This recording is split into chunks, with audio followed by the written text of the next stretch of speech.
Dans cette formation, tu vas apprendre à utiliser Nest.js en partant de zéro. Alors, tout d'abord, qu'est-ce que Nest.js? Nest.js est un framework back-end fait avec Node.js et TypeScript et il va nous permettre de faire des API robustes. L'avantage de Nest.js, contrairement aux autres frameworks Node.js, c'est qu'il utilise TypeScript et ça va nous servir énormément. Effectivement, TypeScript va nous permettre d'avoir des chips, de la compilation, des décorateurs et tous ces éléments-là vont nous aider grandement à maintenir le code sur du long terme et à nous faciliter plein de choses durant notre développement et notamment la gestion des erreurs. Sans plus tarder, commençons par voir comment va se dérouler notre formation. La formation va se décomposer en 8 cours distincts qui nous permettront de voir tous les principes et concepts du framework Nest.js, tout simplement. Donc durant ce premier cours, nous avons vu déjà qu'est-ce que Nest.js et nous allons voir tous les prérequis à avoir pour pouvoir développer en Nest.js. Et enfin, nous créerons notre premier projet. Dans le cours suivant, nous verrons tous les concepts de base de Nest.js en passant par les modules, les contrôleurs et les services, qui sont les trois grands principes de Nest.js et qui s'inspirent de Angular pour ceux qui en ont déjà fait côté front-end. Puis nous verrons la gestion des dépendances et nous créerons notre premier module. Ensuite, dans le cours 3, nous verrons toute la partie base de données à travers l'ORM Prisma qui va nous aider et qui est vraiment sympa pour concevoir une base de données. Dans le cours suivant, nous créerons notre premier CRUD et nous effectuerons nos premières interactions avec notre base de données. Concernant le cours 5, nous verrons toute la partie validation de données à travers le principe de DTO et nous mettrons en place un Swagger pour avoir une documentation automatisée de notre API. Dans le cours suivant, nous verrons toute la partie authentification à travers des JWT, des stratégies d'autorisation. Voilà, on va voir tout cela de façon très simple et intuitive pour réussir au mieux à faire de l'authentification. Dans le cours numéro 7, nous verrons tout ce qui est middleware et pipes, à quoi ça sert, comment les utiliser, comment créer des pipes.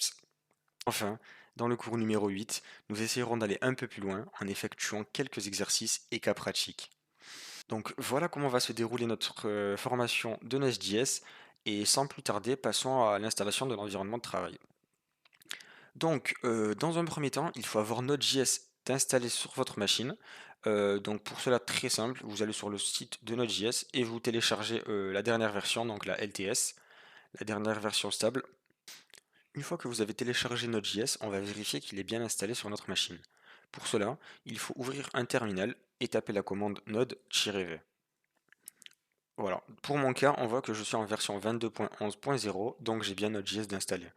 Si vous avez une version similaire à la mienne ou supérieure, il n'y a pas de souci là-dessus, le plus important c'est qu'il y a bien un numéro de version qui s'affiche pour confirmer qu'on a Node.js. Une fois qu'on a Node.js, on va passer à la CLI de Nest.js. Et pour cela, on a juste à se rendre sur la documentation de Nest.js et cliquer sur documentation. Et juste ici, on a la commande pour installer la CLI de Nest.js. Donc vous pouvez copier cette commande et la taper dans le terminal. Ou comme moi, si vous préférez utiliser Yarn, utilisez la commande yarn global add nestjs/cli. Voilà, et on appuie Entrée. Voilà, les deux commandes sont les mêmes, c'est juste question de préférence. Pour vérifier que c'est bien installé, on fait nest-version, et si un numéro de version apparaît, c'est qu'on a bien la CLI de Nest.js. Ensuite, revenons à la documentation de Nest.js et on peut voir que la commande suivante, c'est nest new project-name. Donc ça, c'est la commande qui va nous permettre de créer un projet Nest.js. Sans plus tarder, tapons cette commande, donc nest new formation-youtube pour mon cas. J'appuie sur Entrée.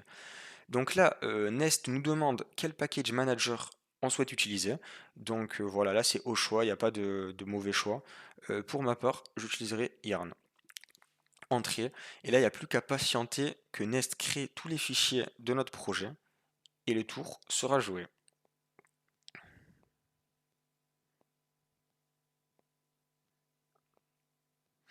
Voilà, l'installation est terminée. On a créé notre premier projet Nest.js. Donc, on se place dedans, tac, et on a juste à l'ouvrir avec notre IDE favori. Et pour mon cas, ça sera Visual Studio Code. Donc, comme vous pouvez le voir, Nest a bien créé tous les fichiers, donc on peut voir notre dossier SRC avec quelques fichiers, le dossier test, etc. Donc, c'est parfait, félicitations à vous, vous avez créé votre premier projet Nest.js et nous entamerons au cours suivant l'architecture et l'explication de chaque fichier, chaque dossier, pour mieux comprendre le framework Nest.js.